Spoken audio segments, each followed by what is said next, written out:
ukiona hata wengine hawatakuona.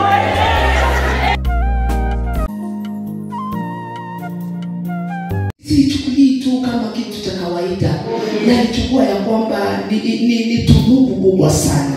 Na naichukulia ya kwamba nimependwa sana kwa sababu ya kupewa hiyo nafasi. Bwana Yesu asifiwe. Sitaongea mengi. Najua kuna huduma ambao wametangulia mbele zangu, lakini ninaamini ya kwamba kupitia Roho Mtakatifu tutaenda kubarikiwa tukiwa zote kwa pamoja. Bwana Yesu asifiwe. Haleluya. Sasa tuko na baada ya conference hii ama kongamano hili, na nikaambiwa ya kwamba tunasema ya kwamba wanawake wa mke kama vile Deborah alivyofanya nini? Alivyoinuka na akaamuka na akafanya zile vitu ambavyo alifanya. Najua wengi ambao wametangulia mbele zangu wameweza hata kuelezea Deborah alikuwa ni nani. Nimesikia ikitajwa ya kwamba Deborah alikuwa ni mke wa mtu. Sawa sawa. Alikuwa pia ni mama wa mtu. Na pia akawa tena akawa si mama tu, alikuwa pia na utumishi ndani yake.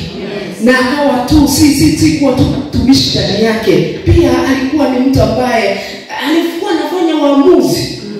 Alikuwa na kazi ngapi? Hebu tuzihesabu hizo kazi. Kazi ya kwanza alikuwa yeye achana na mke wa wenyewe kwanza. Tuache mke wa mwenyewe kwanza. Sasa alikuwa ni yeye mwenyewe. Hapo ndio tunasahau. Unajua nishaanza kufundisha. Alikuwa ni yeye mwenyewe. Alikuwa ni yeye mwenyewe. Usipoji-identify, usipojitambua wewe mwenyewe, huwezi kuwa mke wa mtu. Uko pamoja? Kama mwenyewe haujajitambua wewe, hauwezi fanyika kuwa mke wa mtu. Hivyo inamaanisha kwamba lazima kwanza wewe mwenyewe ujihesabu. Kabla hujahesabu mambo mengine yote, ujihesabu wewe mwenyewe. Useme mimi. Yaani wewe na wewe mwenyewe na hakuna mtu mwingine. Amen. Deborah alikuwa ni mtu, yeye ni yeye. Huyo ni Deborah, alikuwa Deborah. Sema alikuwa Deborah. Haleluya. Alikuwa ni nani? Deborah. Kwa sababu mwanamke yote ambaye atakayeinuka ni lazima mwanzo ajifahamu yeye mwenyewe ni nani. Kwa sababu kama hutajifahamu wewe mwenyewe ni nani, hautaweza kufunction ama hautaweza kufanya kazi ama kutumika ama kwa kitu chochote, kwa sababu mwanzo haujajitambua. Haleluya. Ndio jirani mwambie kwanza lazima ujitambue wewe ni nani. Haleluya. Sababu watu wengine sisi tukiambiwa tujipeane ile kujitambulisha mwanzo, yani unasema mimi ni housewife. You are not just a housewife. Wewe si tu mke nyumbani. Wewe lazima ujijue wewe mwenyewe. Pale kanisani mwangu, kanisani mwetu nimefundisha wadada wetu ya kwamba mwanzo kabla hujaitwa Mama Prince ama haujaitwa Mama Joseph ama kabla hujaitwa Mama Susan, wewe mwenyewe mwanzo una jina lako. Wewe unaitwa nani? Wewe ni nani? Lazima ujijue wewe mwenyewe. Bwana Yesu asifiwe. Ujielewe, useme mimi ni fulani. Sisi kama unajua mwanzo kama hii majina kwanza inatuzeesha. Inatuzeesha hii majina ambao tumepewa. Unaitwa mama sijui nani, unaitwa Mama Otieno, unaitwa Mama Joseph, unaitwa Mama Abigail, unaitwa sijui mama nani. Yaani uko na saba. Majina, yaani wale wakati mpaka tunaona ya kwamba wewe ushaenda.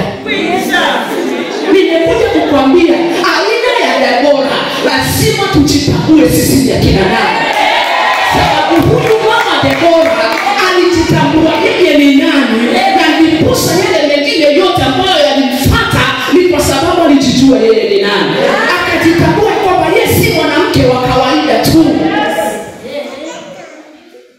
Haleluya. Yeye si mwanamke wa kawaida tu.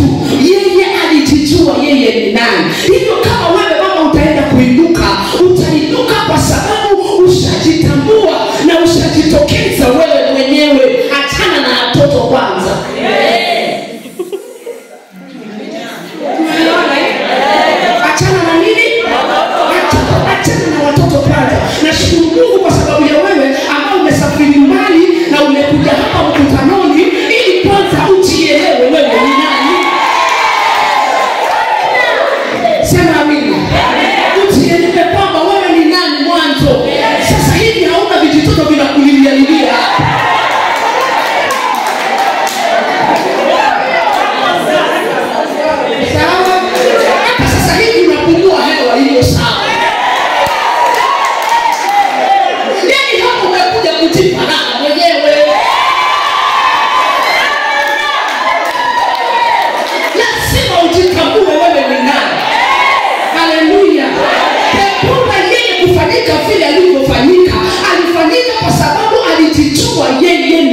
fulani. Hiyo inamaanisha kwamba wewe kama ni dada, wewe ni mama, lazima ujitambue. Na usitambuliwe na watu, jitambue mwanzo. Yesu asifiwe. Nikawakataza kanisani pale kwetu ya kwamba mimi sitaki kusikia mtu anaitwa mama fulani. Mimi nataka niitwe Nancy mimi mwenyewe. Kama vijitoto wako ongezea vijitoto vingi. Kama tunazeeka kabla ya wakati.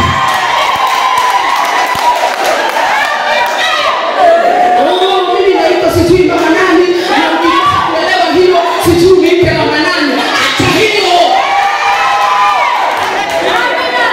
Jitambulishe, useme mimi naitwa Nancy wa Kedenge ama naitwa Nancy Molende. Tosha gani?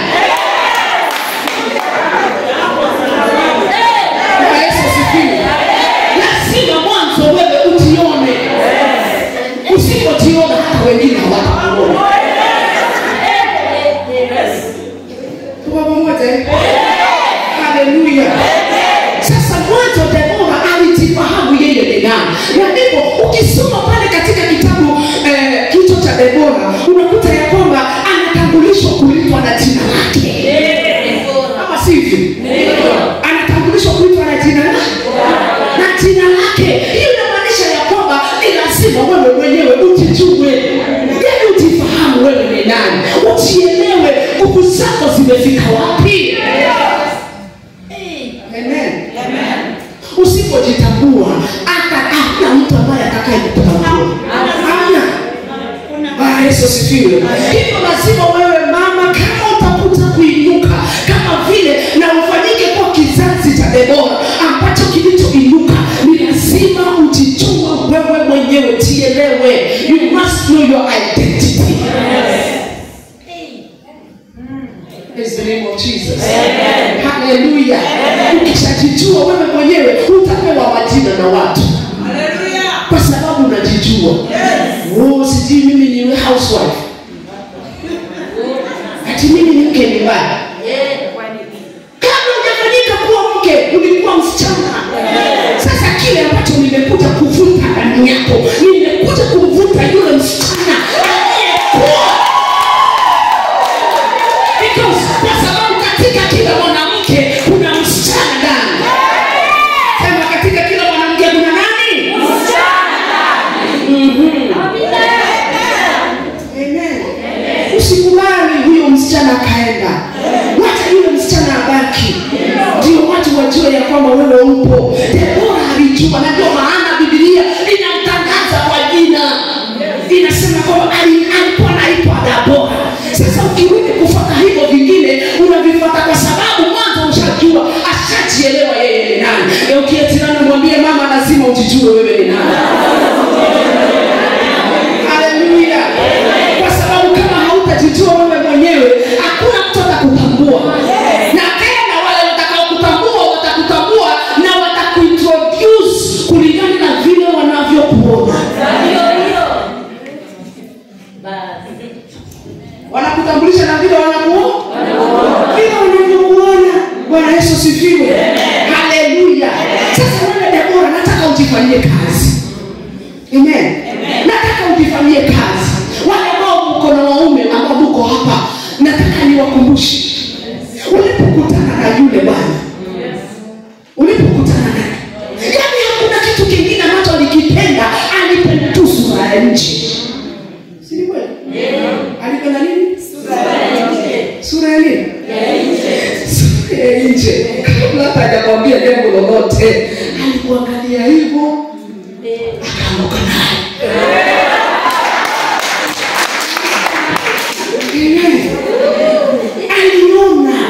Aliona mtu ambaye anaitwa Debora. Akaona huyu ni Debora. Na akaona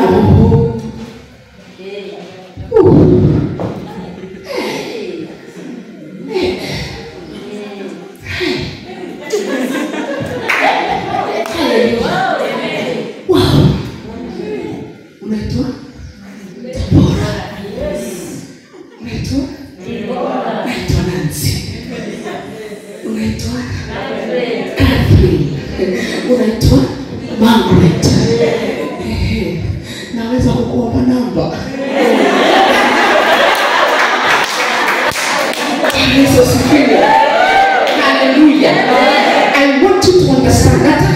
uelewe, you are fearfully and wonderfully made. Yaani mama, wewe umeumbwa, ukaumbika, na wewe umeumbwa katika njia ya kuogofya. Bwana Yesu asifiwe. Unajua hamna mtu mwingine, msichana mwingine kama wewe duniani. Hata mzaliwe mkiwa mapacha. Hamna msichana mwingine mrembo kama wewe. Haleluya. Ili jirani mwambie wewe, kila mtu na mrembo wake.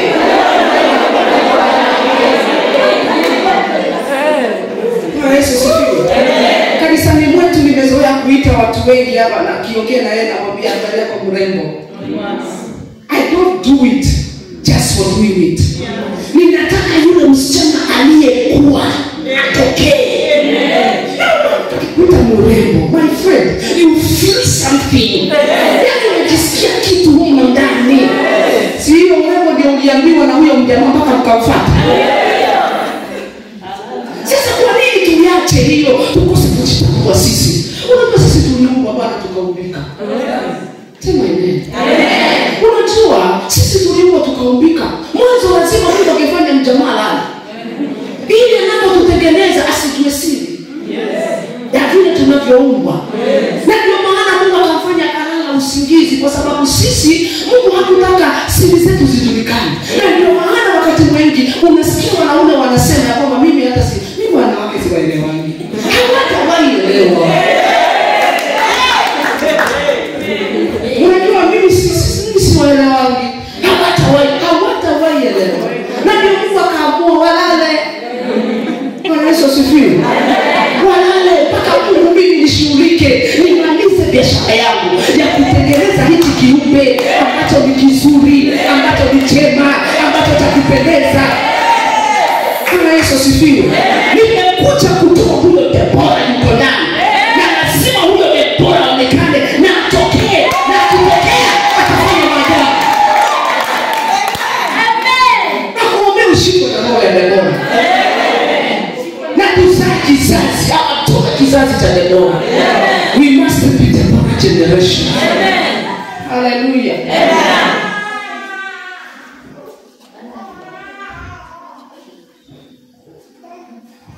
Jamaa alipolala, Jehova akamwamsha. Alipoamka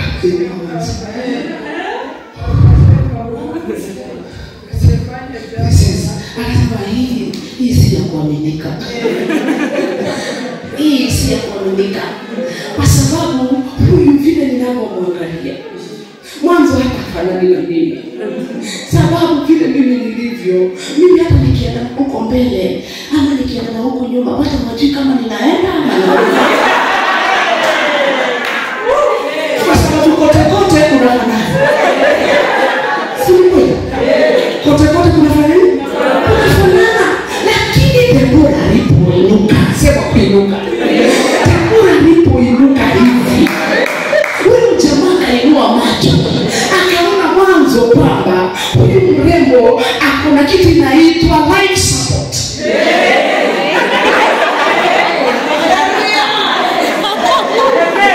Akona kitu inaitwa life support.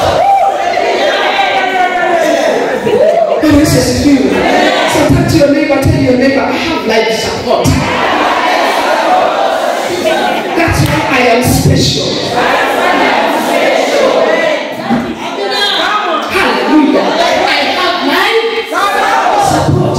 Believe together with me.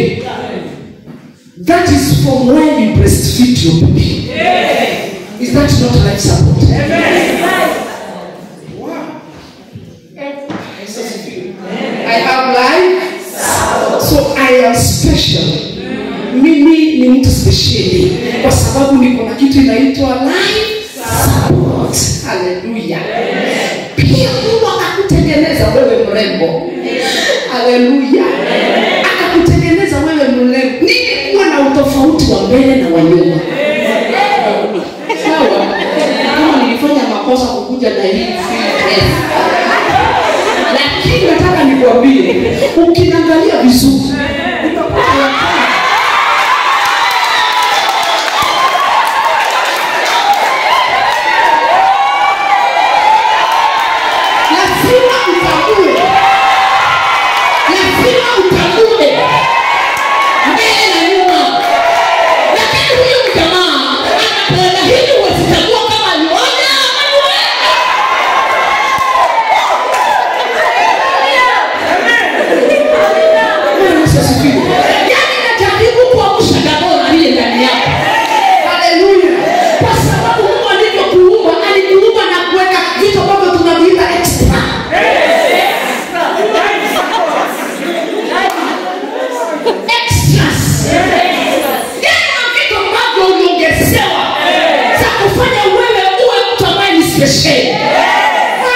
usijidharau wewe.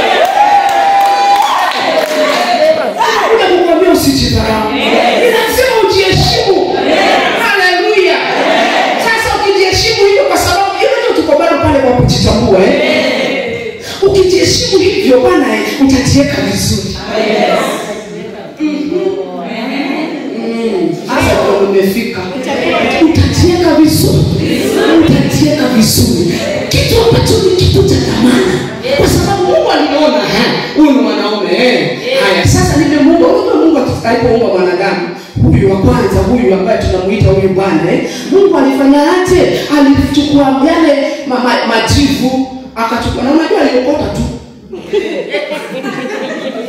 manyasi ndani, adudu ndani.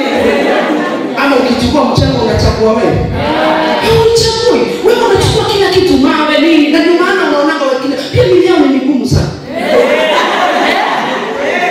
Milio ni migumu kwa sababu kuna mawe ndani, hata nyasi imo ndani, wadudu wamo ndani. Ndio maana unaona pia sura si ile sana. Lakini wewe unatakikana ujue ya kwamba you are purified. Yani kitu safi. Nasema kitu safi. Kwa sababu ulitolewa ndani ya kitu ambacho alitoka. Kamsimamisha. Sawa? Sawa. Lakini akaona the guy is not happy. Yes. Is not happy. Mwanza sura si kupendeza.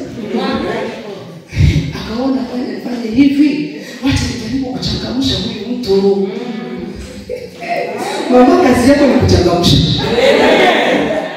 Ninataka kukwambia mama lazima uchangamke. Yaani mama lazima uchangamke. Akaona uchangamshe huyu jamaa. Sababu maisha imemlemea. Biblia yasema vizuri ya kwamba and God saw that the man is not happy. Yaani si afurahi. Hata kawekewa sijui roho, akawekewa sijui wanyama kinaka. Hao wote lakini hamna yule ambaye mnyama aliyemfurahisha. Ama shamba iliyomfurahisha, ama nini, ama matunda, ama mimea gani. Yule mama alikuwa amekaa tu. Wacha msupa kuji. Because you are fearfully and wonderfully made by God. Yani ulitolewa mahali. Wewe dada nimekuja kukwambia ulitolewa mahali. Ulitolewa mahali. Wewe si mtu wa kutokutania kufugudhani like that. Unafuata wewe ulitengenezwa. Alipomwangalia akasema na nitamuita mwanamke. Kwa sababu ametolewa kwa ubavu wao. Yesu sifiwe. Ndio maana wewe ni safi. Wewe ni safi. Tu wacha kujiweka uchafu. Sisi tunaelewa. Wacha kufanya nini? Kujiweka uchafu. Ukishajitambua sema utaoga.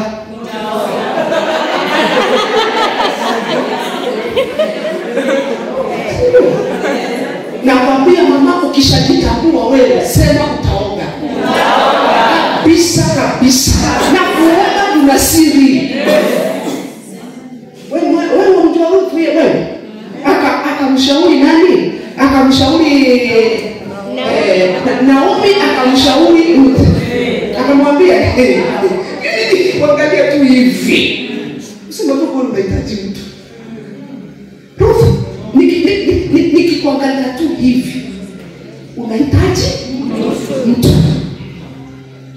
Yesu sifiwe. Sasa fanya hivi. Toa kale kasichana kenye kambabo kalikuwa. Ama kale kako katoe. Waza atakuwa mahali fulani.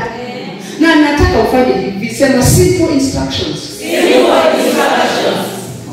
Ukishajitambua, the next thing you need to do. Ukishajitambua, kitu cha pili cha kufuata ni kufuata kitu inaitwa maagizo rahisi.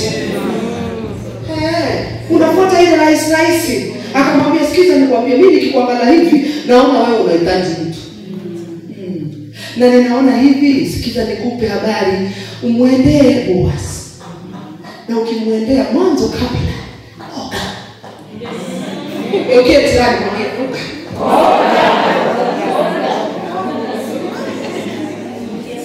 sawa. Mimi sijasema mjaoga.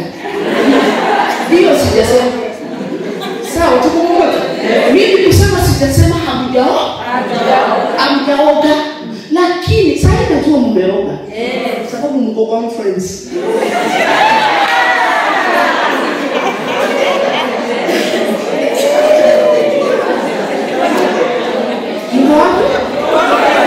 Hapa ni by force by fire. Lazima tu. Hallelujah. Lakini wacha niwaambie sasa hivi tukasema on your mark, get set, go back home. Utaona maajabu. Kwa sababu mwanzo ukirudi kwa kitanda utakuta ni kama kuna mtu mwingine, kumbe ni mablanketi. Vile ulivyotoka hivyo ndivyo kulivyo. Pili, kwa hizo mablanketi kuna kitu inaitwa mashuka pale. Ambapo ukienda kwa hizo mashuka ufungue tu blanketi na uondoe. Mahali ulikuwa unafikiria ni mtu, kumbe ni blanketi, mtu alichomoka tu ni kama actor.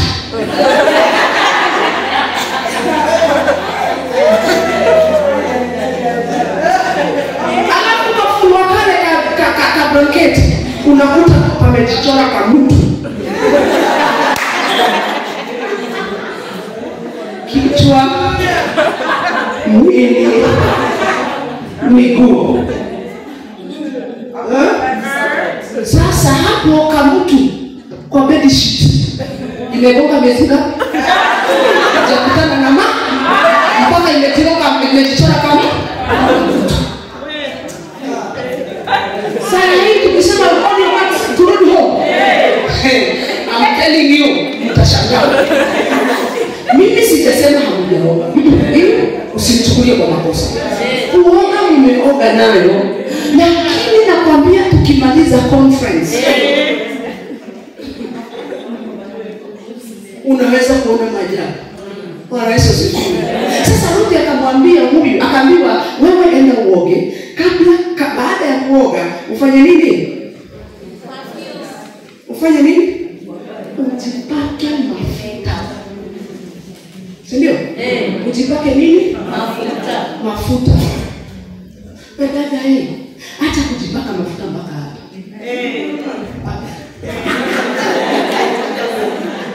Sijui kama tunaelewa.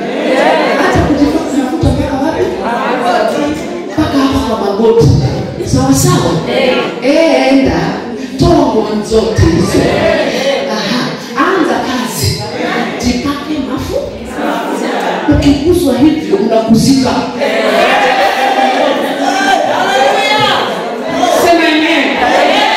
Ukiguswa hivyo unaguzika. Haleluya. Nisaidie huyo dada mwambie ukiguswa hivyo unafanya nini? Haleluya. Yesu asifiwe. Akamwambia mbona imeandikwa kwa Biblia ya kwamba uende uoge na ujipake nini? Mafuta. Bwana Yesu asifiwe. Jipake mafuta mwili yote. Hata huku extra. Unaguzwa ndio unasikika mwe. At least ni mtu.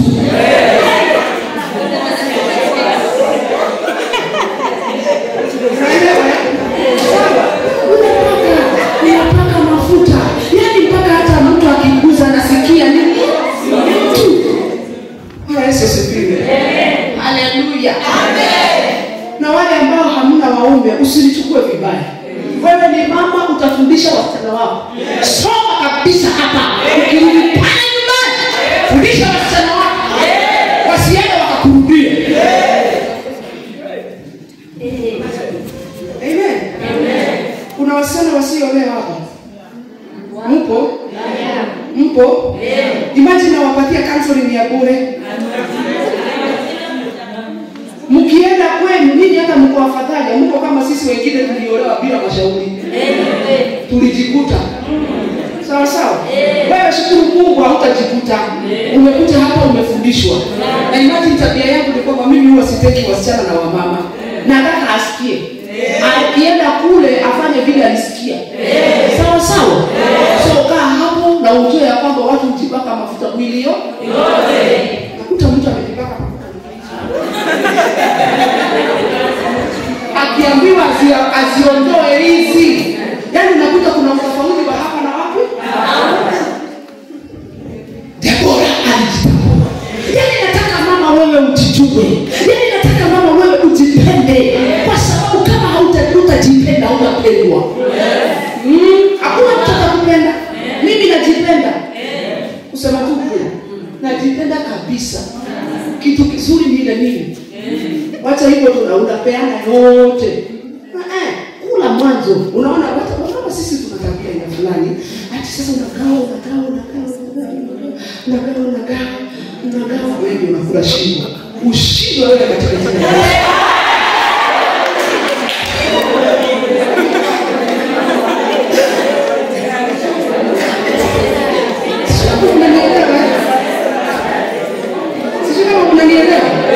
Sasa mimi nataka kujipende. Siku hizi niko na Disemba hii ndio nafikisha miaka 30 kwa ndoa. 30 years in marriage. Sasa hii sikwambii tu kwa sababu sielewi kile nakwambia. Na kufundisha kwa sababu nishafundishwa na ulimwengu.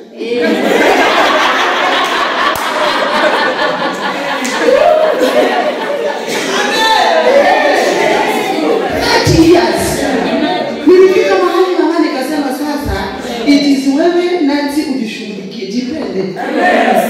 Ujipende kwa sababu hata ile miaka niko nayo sasa hivi, haki ile miaka imebaki ni yangu kujipenda. Sio kama unanielewa. Unajua kwa nini tunakufa na magonjwa ya ajabu? Tunakufa na magonjwa ya ajabu kwa sababu tumekosa kutambua ya kwamba kuna kasichana kaliyekuwa. Kwanza kajipende. Kula mayai bila kufikiria. Kula kuku bila kufikiria. Kula nyama bila kufikiria. Eza mboga bila kufikiria. Kula sima bila kufikiria.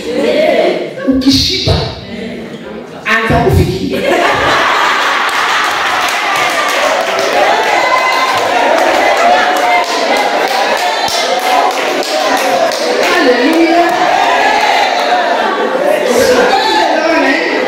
Ukishashiba uanze kufikiria hao wengine.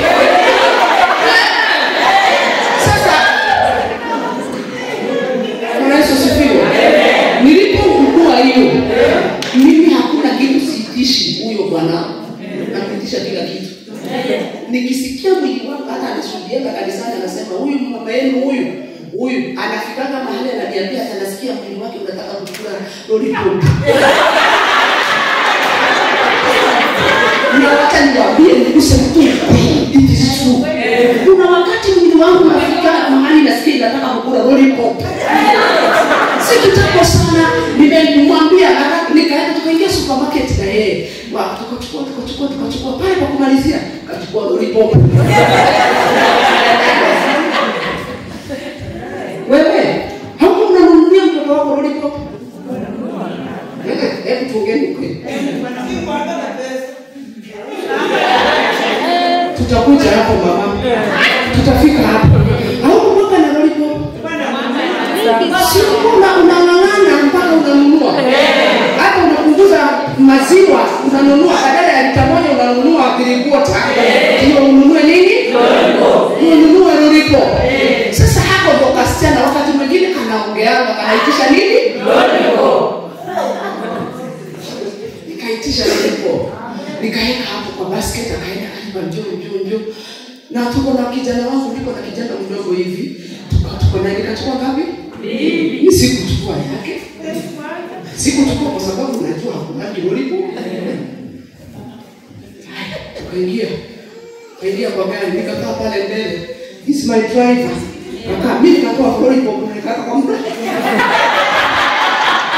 Mwambie jipende. ujipake mafuta. Tena baada ya kujipaka mafuta, uchukue kitu ambacho inaitwa manukato. Sawa sawa? Imeandikwa kwa Biblia, situngi. Siko mami. Iko hapo. Inasema ujifanye nini? Ujieke hiyo manukato ambayo inaitwa perfume. Ukisoma pale imeandikwa. Kwa nini ikaandikwa ndani ya Biblia? Wanasema wako na allergy. Nini? Wako na allergy ya perfume. Okay, kama uko na allergy, kuna kitu kinaitwa ndimu. Unajua ndimu? Hakuna kitu kizuri kama perfume ya ndimu. Amen.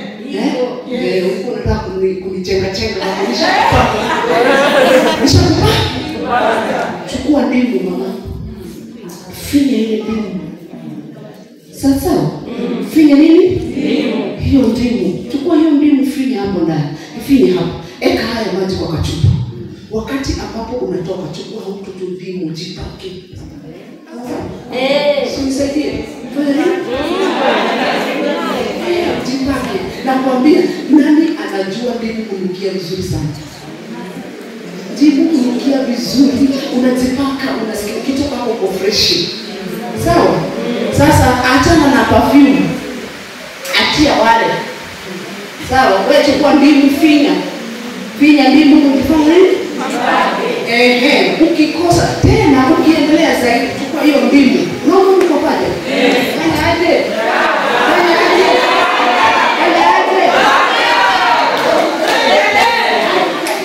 Sio tunaelewana? Ndio ukipita katikati ya watu, uko sawa. Kama mtu tunaroga nini kujasho huko? Sio tunatoka jasho huko. Wacha kujifanya ni kweli.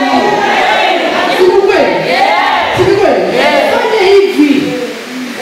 Fanya hivi. Ukitokea hapo, uko sawa. Ukiketi chini, uko sawa.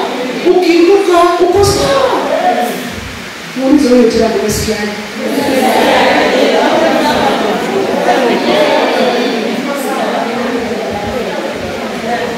I'm still on identity. Hata kama tutaongea identity mpaka 2027.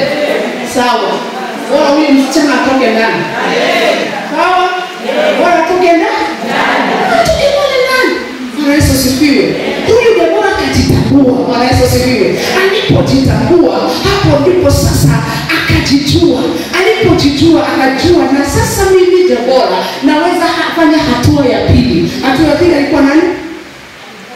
Alikuwa mke wa mtu. Si kweli? Alikuwa nani? Alikuwa mke wa mtu. Amen. Huyu Debora alikuwa ni mke wa mtu. Mwambie jirani, kama mke wa mtu. Sawa? Ukae kama nani? Mke wa mtu. Aliyetulia. Wewe nikuulize, huyu Debora alikuwa mama mzuri kabisa. Kwa sababu gani? Alifanyika kuwa mke wa mtu. Ndio ya kwanza. Pili, alikuwa kupendeka kabisa. Wewe mama ukishajitambua utakuwa rafabu. Yaani utapendeza watu. Amen. Mimi nang'ang'ana kabisa. Hata saa hii vile na ubiri nang'ang'ana ndio mnipende. Sawa Unajua kuna wengine bado mpaka saa hii unahesabu, unafikiria, bado unaniangalia tu, bado utakubali. Sikiza nakwambia kitu. Yesu Kristo siku moja akaenda kule mji wa kwao. Katika kitabu cha Marko 6. Akaenda mji wa kwao. Mji wa kwao Biblia inasema ya kwamba wengi walimkataa. Wakasema, huyu si ndio Yesu huyu? Dada yake tuko nao hapa. Akina ndugu zake tuko nao hapa. Huyu ni yule tunayemjua kabisa, tunamfahamu, tunamjua huyu. Ni yule bwana wa Yusufu. Sasa lakini kuna kitu ambacho kinanisumbua ama kinanikoroga. Maneno anayonitoa. Yaani mafundisho ambayo anatoa hapa. Mafundisho haya ni mafundisho ya ajabu. In fact, waliuliza hilo swali kwa sababu ya yale maneno aliyokuwa anayaongea. Yesu asifiwe. Wakauliza, na sasa mimi nishangaa. Hiyo nini mtu anaongea? Anaitoa wapi na kumtulia tu hapa? Wewe Lakini shakujua. Si unaitwa Margaret? Eh.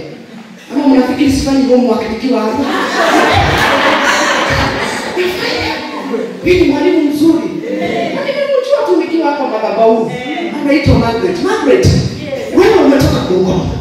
Sasa vile umetoka Bungoma, kuna watu wanajua wewe ni wa Bungoma. Na wanakujua. Bwana Yesu asifiwe. Lakini sikiza nikwambie. Huyu mjamaa walipokuwa wanauliza yale maswali, wakauliza tunamjua amezaliwa hapa tu, hapa tu ndio tunamuelewa vizuri, hata hajakaa sana kwa miaka 60 ngapi, tumemuona akizaliwa. Lakini yale maneno anayoyaongea huyu mtu yanashangaza. Yeye anasema hivi ya kwamba utasoma hiyo maandiko mlango wa 6 wa Marka. Biblia inasema hivi, waliulizana yale maswali. Biblia inasema ya kwamba Yesu hakuweza kufanya miujiza mingi kwa sababu ya kutoamini kwao. Sawa? Kwa sababu ya kutoamini kwao, Yesu hakufanya miujiza mingi. Na Biblia inasema ya kwamba alifanya miujiza michache. Hiyo inakwambia nini? Inakwambia ya kwamba usipompokea huyu Nancy leo. Najua najaribu kufanya upate kitu. Nataka mnipende. Kwa sababu gani? Usipokubali ujumbe, hata ujumbe haitakufanyia kazi. Sio? Usipokubali ujumbe, hata ule ujumbe ambao nimebeba hautakufanyia kazi. Na hiyo ndio shida tuko nayo kubwa makanisa. Unakuta ya kwamba watu wanataka ujumbe lakini hawataki kubeba ujumbe. Sasa nipendeni. Hiyo nakufundisha katika mafundisho haya, penda mchungaji wako. Si uko na mchungaji wako? Penda mchungaji wako, kwa sababu kama unataka maisha yako yabadilike, zile jumbe haziwezi kukubadilisha kama upokee ujumbe, unataka ujumbe.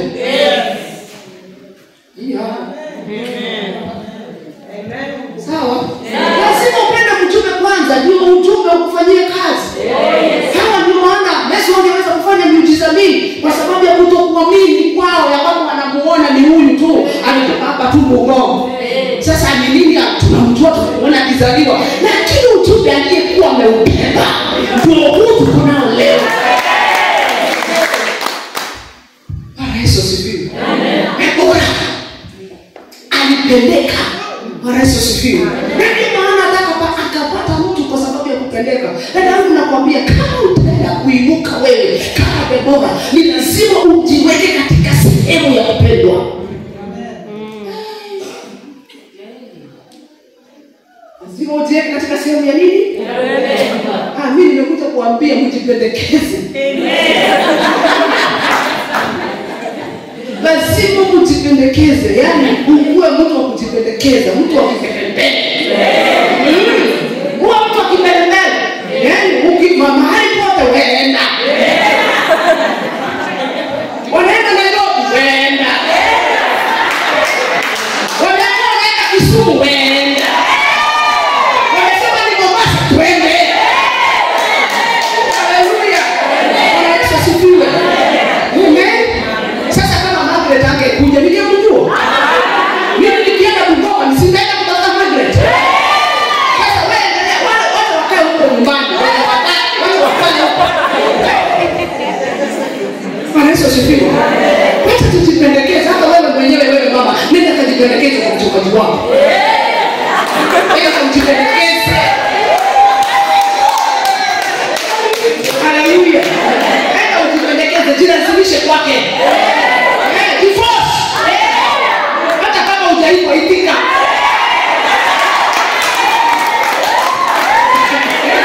Alafu ukimwendea kule akuulize umekuja, mwambie nilisikia ni kama mimi. Pendekeza kwa mchungaji wako. Yesu asifiwe. Roho ya Debora, I'm telling you, lazima uwe na kujipendekeza. Wakuongea aongee. Kitu ya kushangaza ni kwamba ikifika usiku lazima aone. Anapenda kupita hapo, anapita hapo kwa hizo mbele za wachungaji. Anapenda kuweka mabibilia. Sikiza ni kwa nini? Jipendekeze. Mimi uniona hapa mama. Mimi mchungaji wangu alikuwa anaishi karibu na sisi. Nyumbani kwetu. Mimi nimetoka hapa Central Kenya, lakini nimeolewa West America. Unaona West America? Hapo Vihiga.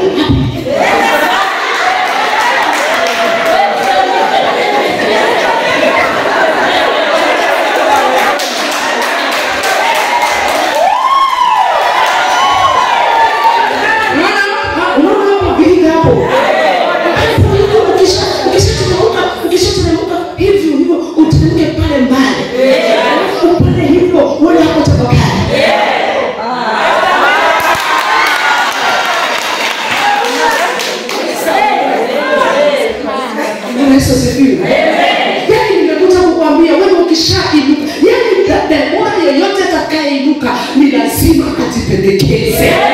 Haleluya. Hakuna demoni mwenye ambaye atakayeinuka kama hatajipendekeza. Yaani lazima ujilazimishie. Kitu lazima ujilazimishie. Haleluya. Kumekosa watu wa kuosha vyombo, osha. Kumekosa watu wa kupika, pika. Kumekosa watu wa kwenda ushirika, wenda. Haleluya. Mwambie jirani utasikia hivyo wewe. Debora lazima ajipendekeze. Wacha hebu nikusomee maandiko leo Debora. Utashangaa. Soma mlango huu wa 4. Huo mlango wa 4 mstari wa 8.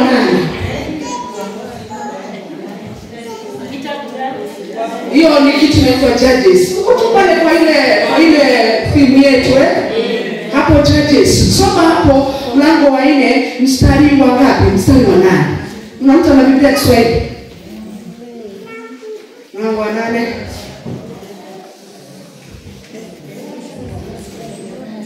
Mstari wa 8 soma. Nataka nisome kwa Kiswahili ili kila mmoja aweze kuelewa. Unakuta na Biblia Kiswahili? Haya, nisome mama. Kiswahili. Yupo? Nitasoma. Asante mami. Waamuzi. Njoo hapo mama. Unaonaje?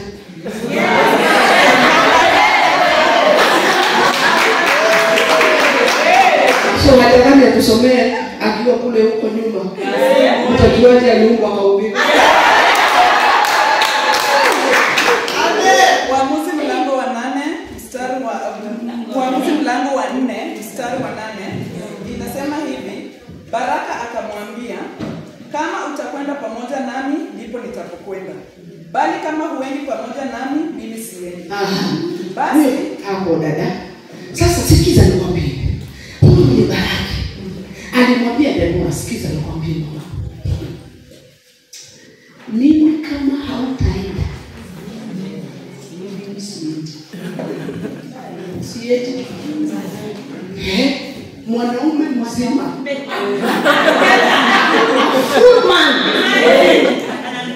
Anaambia mwanamke ya kwamba wewe ndio unataka tuende tukapigane.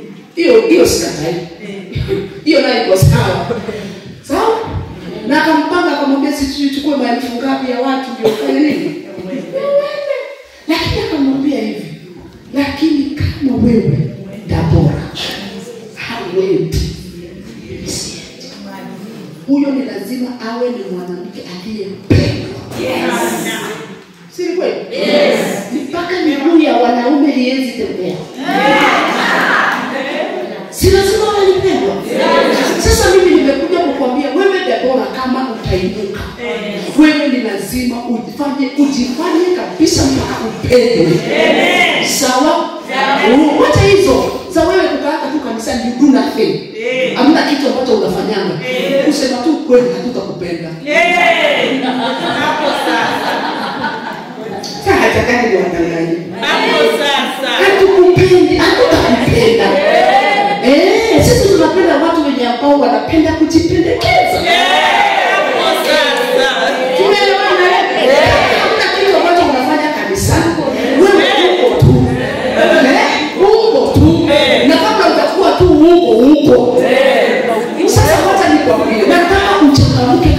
bora. Uanze kujipendekeza. Mwanamke anaambiwa na mwanaume ya kwamba wewe kama hatutaenda na wewe, mimi siendi. Siendi. Yesu asifiwe. Unajua kuna watu kanisani tunaomba Mungu waishi miaka mingi. Na kuna wengine tunaomba Jehova atuongoze.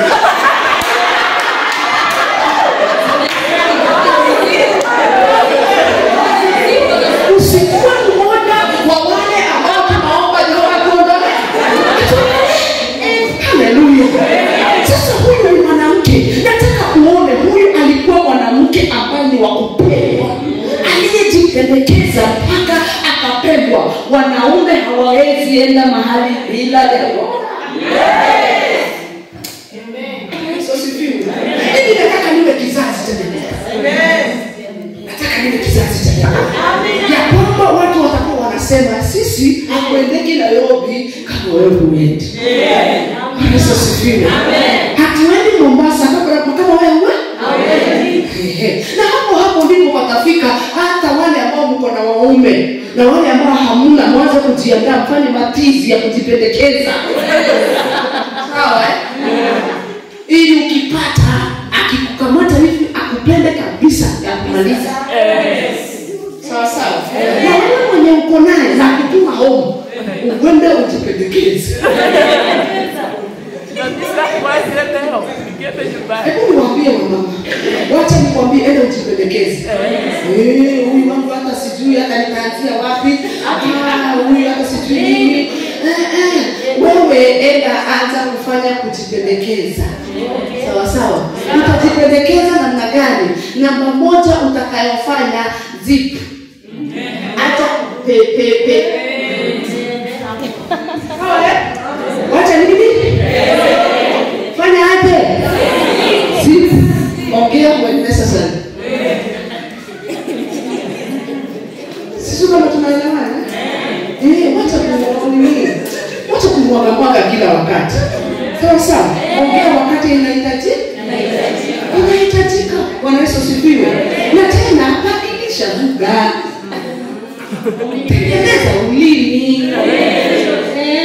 Unaona huyu mama, unataka kuniambia huyu mwanaume Baraki angependa kutembea na mwanamke mwenye ambaye maneno anatoka na maneno mpaka mnashangaa.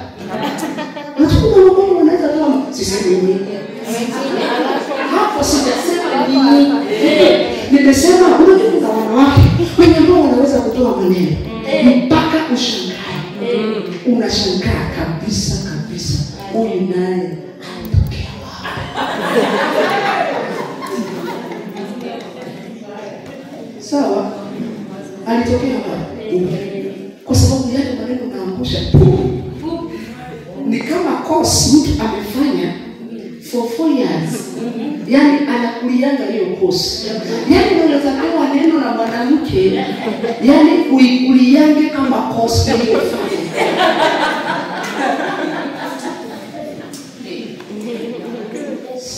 Unajua mama anaweza kukujenga, akujenga within 1 minute. Mama ni wazuri.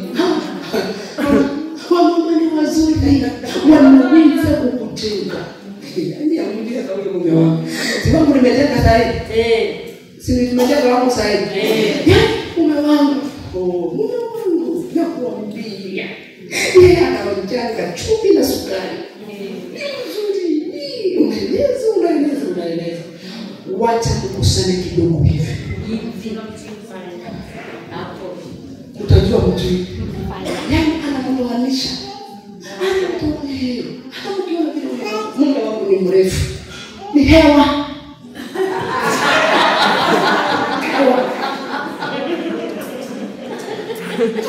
Kitu unafanya, kuna kitu unatuletea.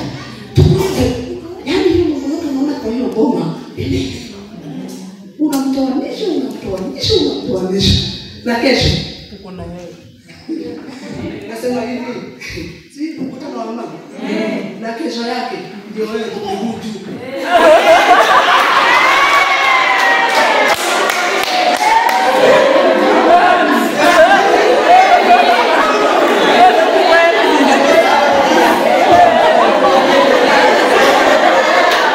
Wewe uliyosema yale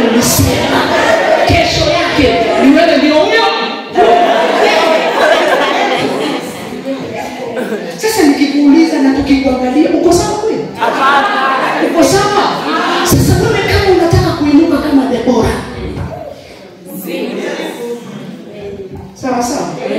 Funga. Hiyo wachana nayo. Bwana Yesu asifiwe. Hata ya kanisani nasema hata ya kanisani wacha kusumbua watu bwana.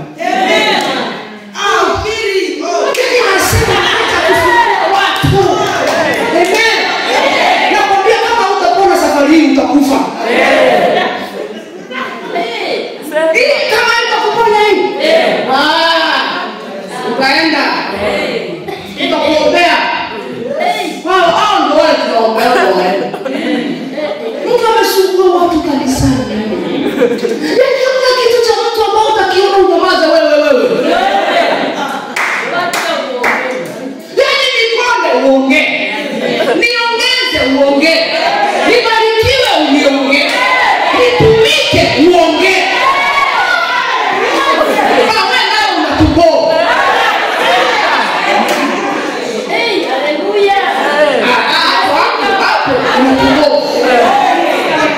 Lazima hata ya kule kanisani. Amen.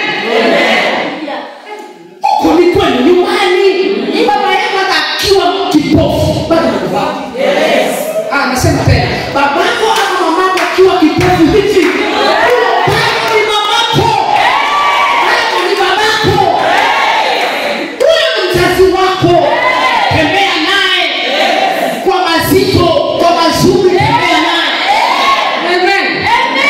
Anasema ati pasta anakuanga mazuri sana. Sisi pasta wetu anakuanga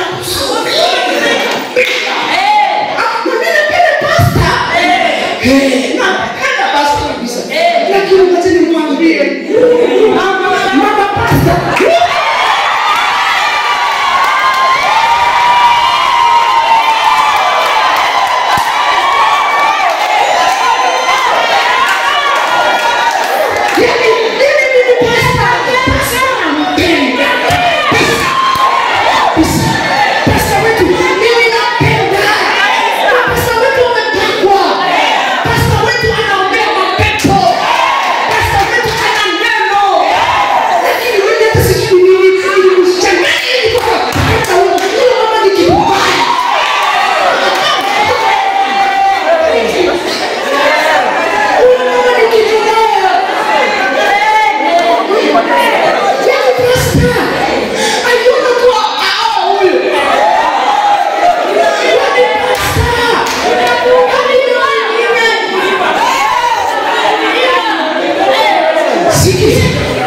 Sikiza nikwambie.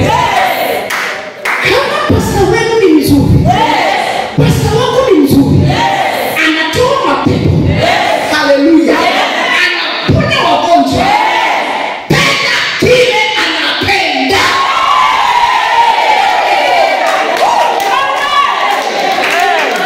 Hauwezi kusema unapenda pasta na upendi sikihato wake.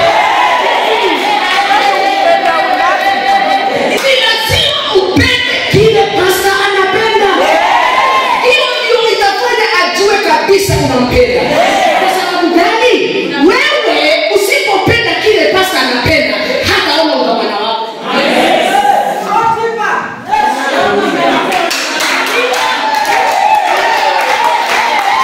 Hawaipenda udhamana wako. Hawaipenda nini?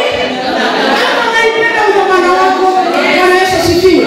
Kama hautapenda watoto wa mchungaji, hiyo kwenda hapo uko nayo kwa pasta ni fake. Lazima upende watoto wangu. Kwa sababu lazima upende watoto wa pasta. Sipende watoto wa pasta. My friend, lazima upende kile pasta anapenda. Na pia lazima usupport kile pasta anasupport. Kwa sababu gani? Mimi ndio ninajua udhaifu wa pasta. Mimi ndio ninajua nguvu zake mahali zipo. Wakati amekuja kama roho imeinama, mimi ndio huwa ujaribu kutibu hiyo roho. Na mimi ndio kupanguza vile vidonda ambavyo amevipata pale kanisani. Na mimi ndio huwa ninajaribu kumpa kampo ya uchungu. Alafu unichukie ufikirie atakupenda. Kwa yako.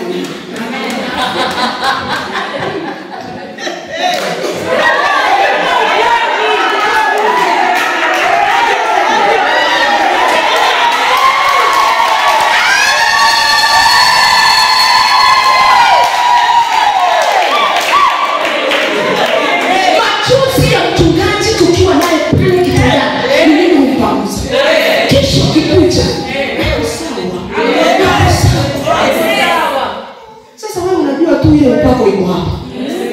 Lakini haujajua ndio hiyo upako ikuje.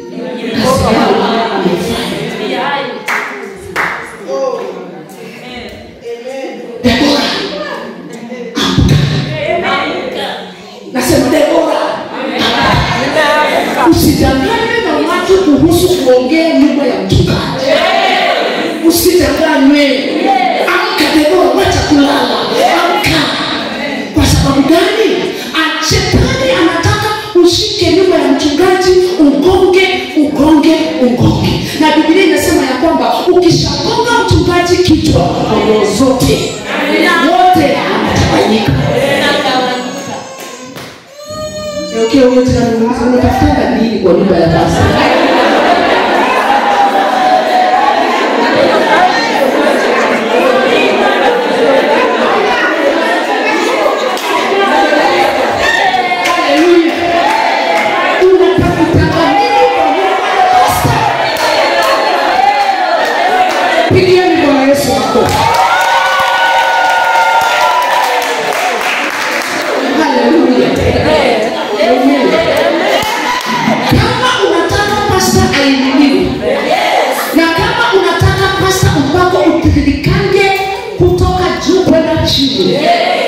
Kuwa rafiki wa mke wa pasta.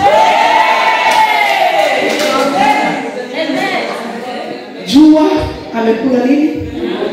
Na si akikwambia tulikula ugali na mboga ndio sasa.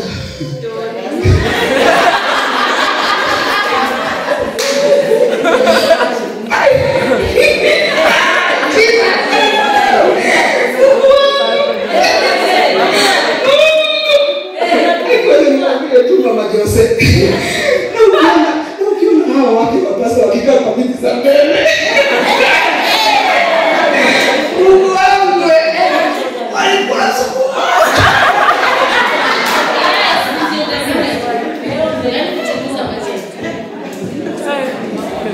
Take care of your pastor's wife. Debora alikuwa mtu wa kupendeka. Yaani jipendekeze. Bado niko pale. Hapo unaona tulikaa hapo. Tujipendekeze. Haleluya. Tujipendekeze. Wengine hapa unapigiana mke wa pasta wakati ambapo una shida. Halo. Halo pasta.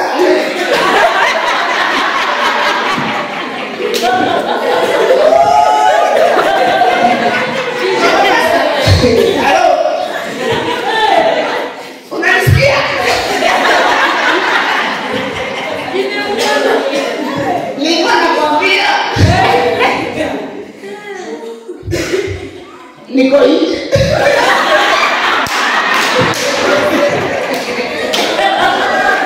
Niko wapi? Wamenifukuza.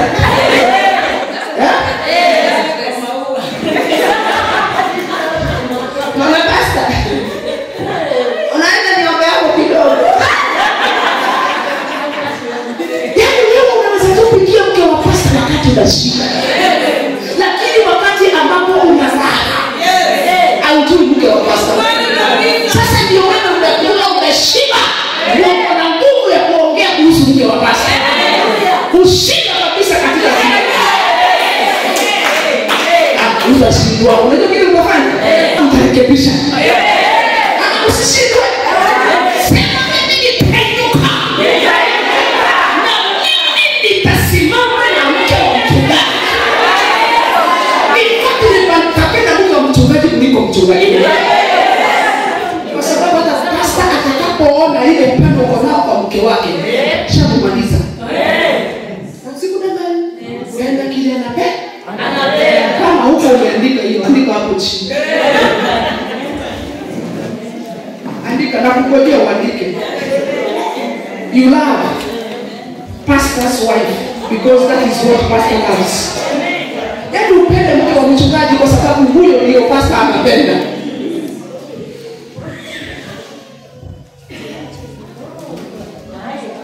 Hallelujah. Amen. Lazima ujipendekeze. Lazima ujipendekeze. Amen. Yeah. Nitakupatia kitu hapa mstari wa 9 mama. Msomi wako akuja nisomee. Aliyekuwa ananisomea kwa Kiswahili. Amen. Njoo hapa nisomee. Amen. Mstari wa 9. Hapa. Tuko bado Waamuzi mlango wa 4 mstari wa 9 inasema, basi akasema, hakika nitakwenda pamoja nawe, lakini safari utakayoienda haitakupatia heshima wewe, maana Bwana atamuuza Sisera katika mkono wa mwanamke. Debora akainuka akaenda pamoja na Barak mpaka Kedeshi. Haleluya. Amen. Alimwambia Barak namna gani? Akamwambia ya kwamba kabisa kwenda tutaenda. Sawa? Kwenda tutafanya nini? Tutaenda. Kwenda tutaenda. Nevertheless, there will be no glory for you in the journey you are taking, for the Lord will sell Sisera into the hands of a woman. Yaani kusema kweli, kwenda tutaenda? Tutaenda. Lakini utukufu wote, faida zote hazitakuwa zako. Zitakuwa za nani? Mwanamke huleta faida. Sawa? Ukishajijua. Sawa? Alafu anza kujipendekeza. Hiyo. Anza kujipendekeza. Yaani jipendekeze pande zote. Pande zote. Amen. Amen. Ukiongea uongee vizuri. Yaani nakupizaje? Lazima uongee vibaya. Lazima uongee vibaya.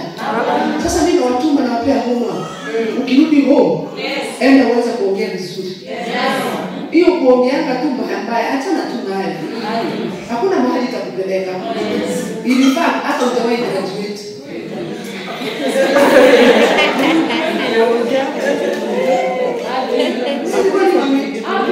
Utawahi graduate. Uko tu hapo. Wacha nikwambie, ukijipendekeza wewe mwenyewe na uanze kuongea vizuri, kuna vitu zitaanza kutoka zenye wewe hujawahi ziona. Unajua wanaume wanataka kitu inaitwa heshima. Ni kweli? Heshima, lakini heshima sisi tuna. Hiyo nayo kulinyimwa. Hiyo kitu kinaitwa heshima na humility. Hakuna, haiko kwa DNA yetu. Hiyo kitu nayo ni ngumu. Hiyo kitu si rahisi. Hiyo, na ndio Mungu alisema because alijua ndani yetu hiyo kitu hatuna. Na ndio maana akasema ya kwamba Paulo akaandikia kanisa la Korintho akawaambia ati na ninyi waume mpende wake zenu. Mungu alijua kupenda kwa mwanaume ni ngumu sana. It's not easy. Niambiwa tu siku za kuingizwa box. Ulipoingia box, sio kitu ilienda. Hiyo conference nyingine mtafute tena tukute sisi wote. Sasa tukiwa wanaume na wanawake. Sawa Sasa tudai haki yetu. Tufundishe wanaume tuwaambie sasa kuanzia leo tunajua hii kitu mnaka nayo. Lakini Mungu anasema it is a command. Ya kwamba mwanamume anampende mwanamke. Kwa sababu ndio hicho kitu sisi tunatakanga. Hiyo kitu ndio inatuua. Inatumaliza. Tunataka hiyo. Tunataka kupokazwa baba.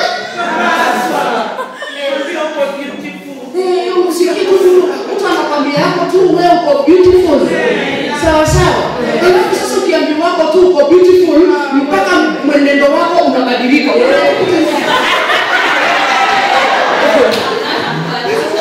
Unaweza kuambia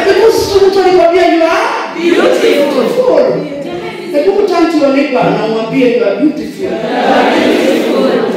Sasa hiyo kwa mama nyingine tunaweza kuinvite wanaume. Sasa wakuta waambiwa wako tu watupende. Bwana Yesu asifiwe. Sasa sisi tunaweza kufanywa kitu inaitwa kunyenyekea. Hiki kuna kwanga ya kujilazimisha. Yaani unashangaa sasa wewe mtu mkubwa tu. Yaani tu kumpeleke yako tu sijui nini. Yaani kila kitu unafanyia kama kabebi. Kama mtoto. Yaani ni maji. Yaani kwanza wacha awe mgonjwa. Ndio mtajua. Utawote nini wote. Ama nini mnaishi wapi? Nini mnaishi? Sio mnaishi kwa nyumba. Yaani wote tu mtu akawa mgonjwa.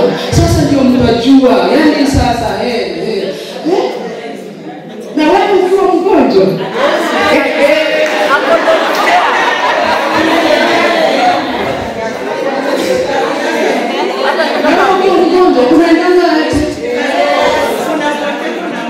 Unakuja unauliza bado umelala.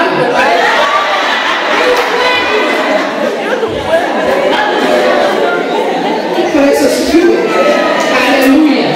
Lakini sikiza nikwambie, hata baada ya kuulizwa bado umelala. Unajua nini unaweza fanya? Usiamke kwanza. Angalia hivi unamwambia, "Hani, nimelala." Niambia tu kipenzi changu nimelala. Kipenzi changu. Nilikuwa nasikia kama hivi sasa zinanyanyuka. Na unamtolea kidogo. Unaona kama ziko sawa. Sasa hiyo. Unajua nakurukia kama baiskeli.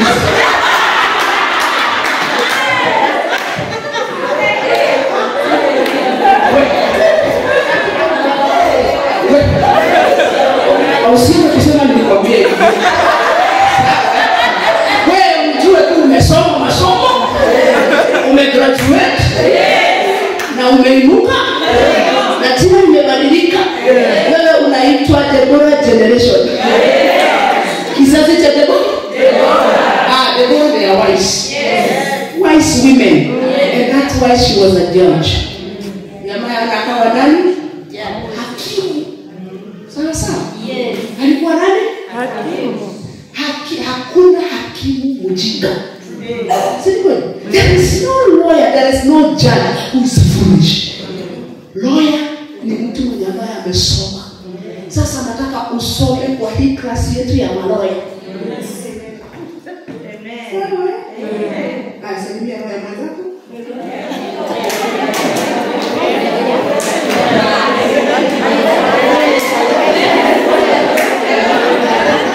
Okay, unatoa lugha nyingine ambao wanaitana senior council. Sio hivyo? And they call themselves learned friends. Senior council. Sasa hapa tumekuja kusoma kwa klasi ya maro. Na lazima uwe na tabia za maro. Ama Deborah alikuwa nini? Sio alikuwa hakimu. Anasikiza Biblia inasema alikuwa anaketi chini ya mti. Siku hizo hakuwa na maofisi. Unajua si lazima uwe na ofisi. Lakini uwe na nini? Wengine hata wafanye. Lazima uwe na nini? Mama lazima uwe na hii. Lazima uwe na hii. Kwanza kitu cha kufundisha, enda ujifundishe kupika. Najua umeolewa miaka 15.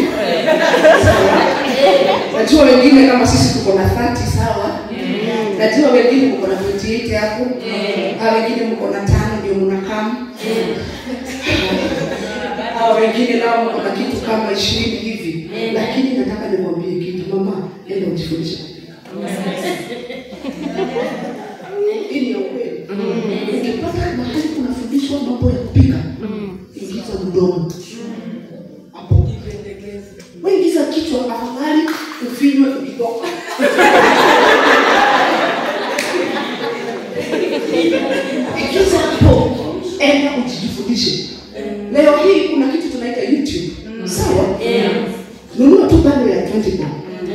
YouTube. Sema nataka kupika mchele. Eka. Angalia movie. Kesho enda sokoni. Eka hiyo movie hapo ukirudi nyumbani kutoka sokoni. Angalia unapozi kidogo na eka kitunguu. Sawa? Unakatakata hiyo kitunguu, unaweka kitunguu, unaweka mafuta. Sawa sawa? Ukishama yani uende na huyo mwalimu. Hata sasa hivi hakuna yake ya kwenda shule. Enda na huyo mwalimu wa Google. Sawa? Akakufundisha. Ndio uonekane wewe kweli ni lawyer. Yes. Lawyer wa kwako. Yes. Sawa? Kwa sababu kuna hii saitani inasumbua watu. Hawataki kusoma kitu. Sawa? Unakuta ya kwamba mtu anapakua chakula. Tunaanza na nini? Tuweke mchele. Sawa? Ekelea mboga juu ya mchele. Ongezea nini nyingine? Waru. Ongezea cabbage. Eka nani? Eka unakuta mtu anaekeleana. Nimekuja kukuambia chakula haiekeleani. Yaani mpaka unasafu mtu ama unasafu mume wako mpaka anachanganyikiwa. Unaona hivyo umechanganya hiyo chakula, hivyo ndivyo atakavyochanganyika. Kwa hivyo kama amechanganyikiwa, wewe ndiye contributor wa kwanza. Anashindwa kama kuna mchele, haelewi kama ugali iko, na baadaye anarudi kugundua ulikuwa umeweka ndengu. Na kabla hajamaliza kufikiria hiyo kitu ya ndengu, anashtukia kumbe hapo ndani kulikuwa na umena.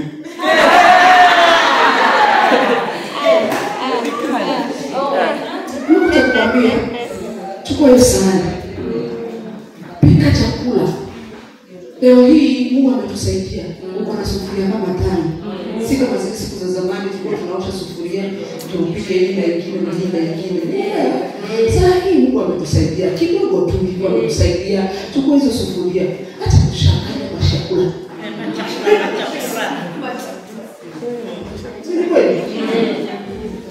Do you know my husband wako si nguruwe. Kuna dada alisema exact. Si nguruwe. You must be wise. I said you must be wise. Deborah they are wise. Ni watu wenye ambao wana maarifa. Sasa nataka upate maarifa sasa ujue ya kwamba nikipata sahani nimepika sima naeka sima hapa. In fact wacha kuweka sima kwa sahani hiyo. Tafuta kasahani kingine kando ya sima. Mimi nimeolewa na mume wangu Mr. Albert Monemi my everything. Sasa msikie baba mimi. Why are you feeling bad? Nimekusamehe bwana. Sasa my husband unaweza kumsafu na sahani 20. I'm telling you. Na mimi sichokangi. Sichokangi. Nilipogundua ya kwamba huyu Muluya ni wale Muluya special. Nasafu sima kwa hiyo sosa. Nasafu hawezi kuchanganyishiwa mboga. Hata supu na nyama hazikaangi pamoja. Lazima tukipika nyama tutoe soup and then tukaushe ile nyama ikae tena ni kama tumeanza kuipika. Sawa, tuweke hapo. Sawa? And then kale kasupu nitakaweka kwa kabol hapo, then niweke mboga hapo kwa sahani yake kando. Umeweza kungapi?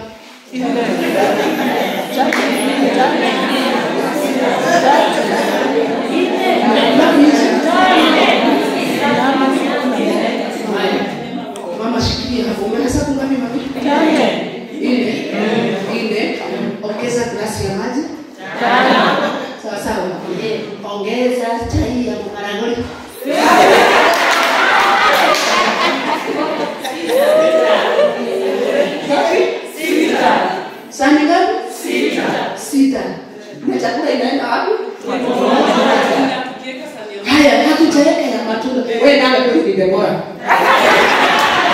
hatujaweka sahani ya nini?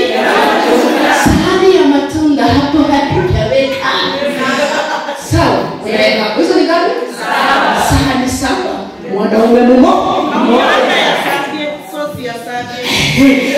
Na kitu inaitwa sahani ya kuweka vitambara vya makaratasi. Sawa. Hizo ni ngapi? Mwanaume mmoja. Kwa Yesu asifiwe. Huyo hata dunia ishikane hivi, aende yoa mtu mwingine. Aende. Wewe sasa unaanza kuhesabu zile masahani utaosha. Paka unaanza kushika na stress. Ukihesabu masahani. Halafu, wacha nikwambie, mtoto wa ng'ombe ni ng'ombe. Sasa akona mtoto mvulana. Sema kuchukua tabia. Sasa hizo ni sahani ngapi umehesabu?